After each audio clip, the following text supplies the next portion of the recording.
asalaamaaleykum dal leen nag jàmm jàkkaarloo démb diggante premier ministre ak gouvernement am ak député yi fare ci assemblée nationale ak ndorteelu teg loxo yenn ñi jëmale ci koppar bi nga xam ne moom lañ dugaloon ci wàllu mbas mi suñu réew moo soxal ëttu yéenekaay yi ñu xëyandool ñu door kook premier ministre Ousmane Sonko bi nga xam ne démb nag teewoon na ci assemblée nationale ànd ceeg ñenn ñoo xam ne ñoo fare ci gouvernement am ngir ñëw tontu laaj yi nga xam ne mi ngi bawoo ci député yi njiitu gouvernement bi démb Ousmane Sonko bàyyiwul dara loolu it Le Soleil di ko firndeel muy xam le ne nag dañoo yàgg wax ne app bi nga xam ne moom la justice am du app bi nga xam ne moom la doomi aadama yi am mu ne loolu nag fi mu toll nii jeex na leneen loo xam ne it jeex na mooy baale yi ñu doon baale jëmale ci ñi nga xam ne ñooy siiwal ay xibaar yoo xam ne teguwul ci dëgg Ousmane Sonko la ñuy desal ndax ci biir Le Quotidien it ñu ngi dellu si kàddu yu dëgër yi nga xam ne moom la yëkkati démb ci jàkkaarloo mag député yi muy fàttali ne gouvernement bi ci boppam muy wax nan la ñuy doxalee ci wàllu yoon waaye du sañ-sañu magistrat yi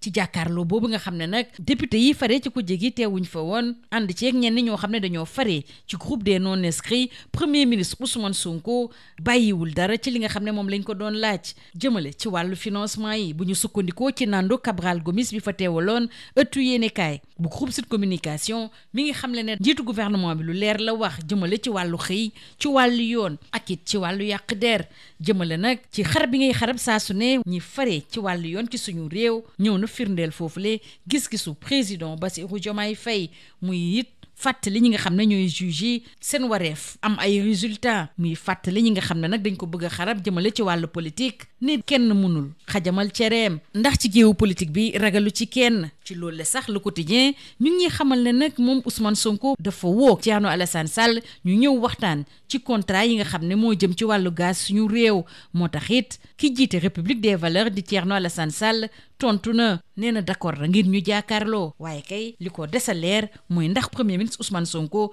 dana ñëw jàkkaarloog moom premier ministre bi nga xam ne nag démb daal ñu bëri ci ñi nga xam ne ñoo faree ci kujje gi teewuñu ci boobu leen ndaje moo tax it dal na seen kaw bu baax a baax leneen loo xam ne it Ousmane Sonko dellu si na si ak député yi wàllu xibaar ci loolu la it gën na firndeel dogub njiitu réew mi jëmale ci loolu le rawatina ci ñi ñu duppee lanceur d'alerte premier ministre Ousmane Sonko bàyyiwul dara ndax waxtaane ne it yenn ci ay xibaar yoo xam ne dara du ca dëgg gën na dëgëral kàddoom jëmale ci loolu le ginnaaw gi ñu tegee ay loxo nag ay journaliste ak ay chroniqueur te ñu teg ci seen ndodd loolu le Ousmane Sonko di xamle ne nag moom du ca dara musul wax benn yoon ne nañu teg loxo ci kenn te loolu nag jëwriñ bi ñu dénk wàllu justice teewoon démb ci assemblée nationale mun na ko séedee waaye njiitu gouvernement bi di fàttali na nag donte sañ-sañ bi nga xam ne moom la bépp citoyen am ngir joxe xalaatam article 10 bu ndeyu charte réew mi nag moo ko may waaye am na fu mu yem moo tax mi ngi artu bu baax a baax jëmale ci ñenn ñi ci wàllu koppar yi rawatina yorin wu sell premier ministre Ousmane Sonko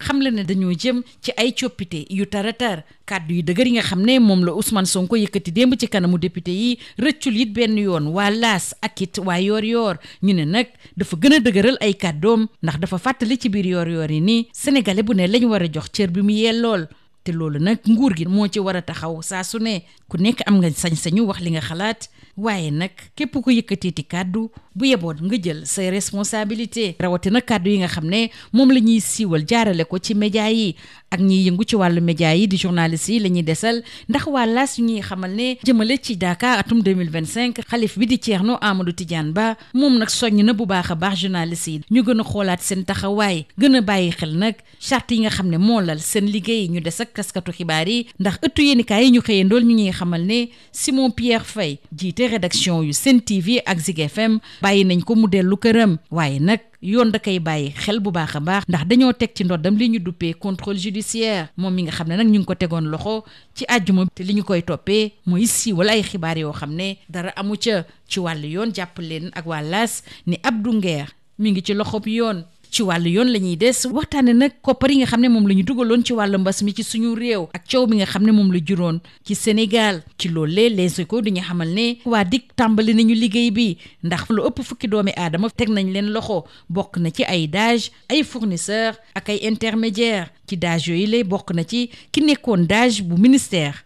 des sports di Mouhamadou Ngom ñoo dafa def ay décharge yoo xam ne jaarul ca yoon suñu naataango yi tudd nañ ci ñi teg loxo it Baba Amdi communicateur traditionnel bi di Abdoul Aziz Mbaye ak ak it koo xam ne day yëngu ci wàllu stylisme di Sadia Gueye. waaye li gën a raglu nag ci xibaar bi nga xam ne daal ëttu yéenekaay ñu ngi ñu koy yeggee mooy li tukkee ci Libération mi ngi ñuy xamal ne nag ci àllarba am na ñoo xam ne waa DIC danañ leen woolu ci wàllu yoon la ñuy des ndax Les Échos ak Le Soleil ñu ngi ñuy yeggee ne démb lañ doon amal atteb lu doy waar li amoon ci clinique Madeleine ci atum 2021 dafa am ab tuuti tànk boo xam ne dafa ñàkk bakkanam ginnaaw lakk gu métti. Les Échos di dellu si ci kaddu yu daw yaram yi nga xam ne waajur bu góor bu tuuti tànk bi yëkkati na ko foofulee. procureur bi nee na bu sañoon dañuy tëj juróom benn weeri kaso infirmière bi nurse bi ak pédiatre bi. monsieur madame Saleh bi nga xam ne nag ñoo jur boobule tuuti tànk nee nañu nañ leen jox ndàmpaay buy tolloog 1 milliard ci kopparu CFA mbir yi nag dina leer ci 20 fan ak ñett ci weeru sulet. voilà si dellu si nag ci li tukkee ci direction générale du travail de la sécurité sociale bi doon def xayma bi ci wàllu liggéey ci atum 2024 ñuy xamle ne nag luy tolloog téeméer ak juróom ci ay entreprise tëj nañu. moo tax it luy jege junni doomi aadama ñàkk nañu seen liggéey ci at boobu lee jëmale ci wàllu accident du travail nag luy tolloog juróom-ñeenti téeméeri liggéeykat yu teg juróom-benn fukk ak benn ñoo am accident yooyu le ci wàllu tàggat yaram jàpp leen ni jëmale ci fukk ak juróom-ñeenteelu bés bu Ligue 1 Génération Foot taxawaay gu am solo la amal démb ci kanamu Guédiawaye FC ci stade bu Parcelles Assainies ñu jeexale kook wàllu coupe du monde des clubs ba tey ak waa Sud Quotidien ñu ñuy xamal ne nag waa FIFA siwal nañu tur arbitre yi nga xam ne nag ñoo nar a teew ci coupe du monde des clubs ci atum 2025 te ñu koy amal ci États-Unis. Issa Sy bokk na ci juróomi arbitre yi nga xam ne ñoo nar a teewal continent l'Afrique ci boobu la jongante. lii moo gënoon a fës ci ëttu yéenekaay ñu xëye ndool ñu yendoog jàmm.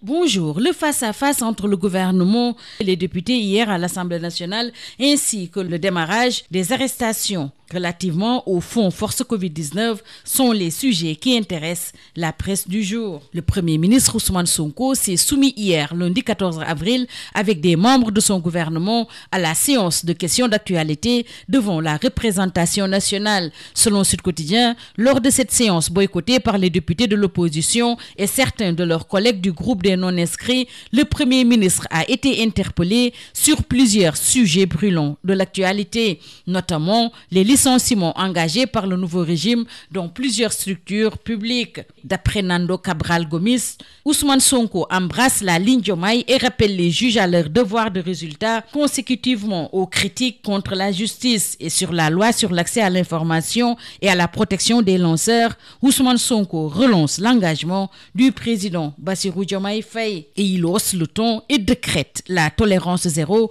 pour les fausses informations. Il a tenu à clarifier la position de son gouvernement sur les arrestations récentes de journalistes et chroniqueurs accusés de diffamation ou de diffusion de fausses nouvelles. Ousmane Sonko a d'emblée nié toute implication personnelle dans ces procédures. Et rappelons que la liberté d'expression, bien que garantie par l'article 10 de la Constitution, a ses limites. Il a tenu à adresser un avertissement clair à ceux qui l'accusent d'instrumentalisation politique et de déclarer, je cite, « Je suis politiquement indestructible. Désormais, j'assume ». Restons avec le Premier ministre Ousmane Sonko sans filtre,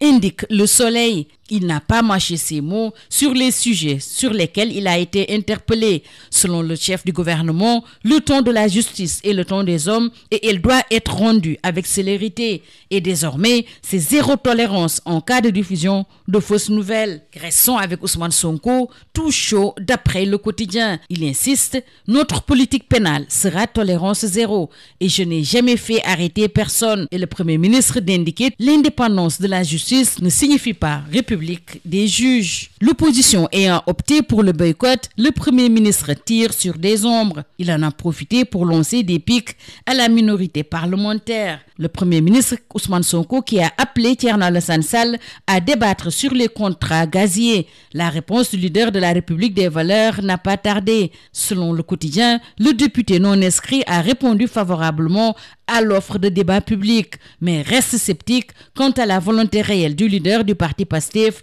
d'honorer cette confrontation. Restons avec le Premier ministre qui, face à la diffusion de fausses nouvelles, la diffamation et aux insultes dans les médias, hausse le ton et prône la tolérance zéro. Selon lui, tous les Sénégalais ont droit à la même dignité. Il faut que leur honneur soit préservé et sauvegardé. Et c'est la responsabilité de l'État et du pouvoir exécutif de veiller à cela. On garantit à tout le monde la liberté d'expression, mais pas ce qui va suivre après, précise le chef du gouvernement, qui rappelle que chacun assume ce qu'il dit dans les médias. Et selon lui, le peuple a bien le droit de mettre la pression sur la justice. À quelques jours du Dakar de Médina Gounass, le khalife Thierno Amadou Tidiane Ba a lancé un appel solennel aux professionnels de l'information. Il exhorte les journalistes à faire preuve de rigueur, d'éthique et de responsabilité. C'est à lire dans les colonnes de l'As, justement. Après avoir été placé en garde à vue suite à son audition vendredi dernier,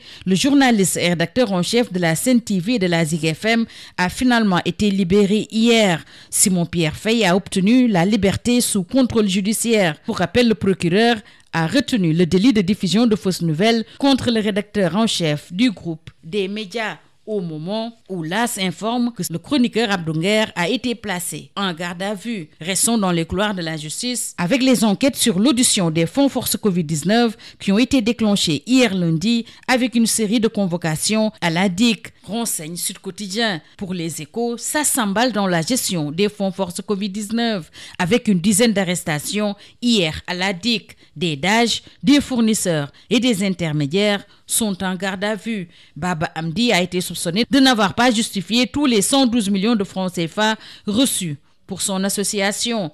Alors que Mamadou Ngom, ancien DAGE du ministère des Sports, est accusé d'avoir confectionné de fausses décharges. Restons avec cette affaire avec Libération, qui renseigne que c'est une vaste traque qui a été déclenchée ce lundi avec la justice qui se déploie sur 2 fronts. Le confrère qui parle également de deuxième vague et Libération d'alerter, une 3e vague d'arrestation est prévue demain mercredi. Les Échos nous parlent du procès de l'horreur hier au tribunal avec le bébé mort calciné dans la clinique Madeleine. C'était en 2021. Le procureur requiert 6 mois ferme contre l'infirmière, la nurse et le pédiatre. Au moment où, toujours d'après les Échos et le Soleil, le couple Saleh réclame 1 milliard de francs CFA à titre de réparation. Hélas, rapporté que la Direction générale du travail et de la sécurité sociale a publié hier le rapport annuel des statistiques du travail en 2024. La direction a enregistré la fermeture de 155 établissements, occasionnant une perte de plus de 800 emplois, qui ajoute que 11 010 manquements à la législation sociale ont été décelés et que 961 accidents de travail ont été enregistrés. En sport, 19e journée, retard de la Ligue 1, Génération Foot est en démonstration face à Guédiawaye FC. C'était hier lundi au stade des Parcelles Assainies. La FIFA a dévoilé la liste des arbitres qui vont prendre part à la Coupe du Monde des clubs 2025 prévue du 14 juin au 13 juillet 2025. Ce sera aux États-Unis. Et retenez avec Sud Quotidien que Issa Sy figure parmi les 5 arbitres africains sélectionnés. C'est tout. À vos journaux et très bonne lecture.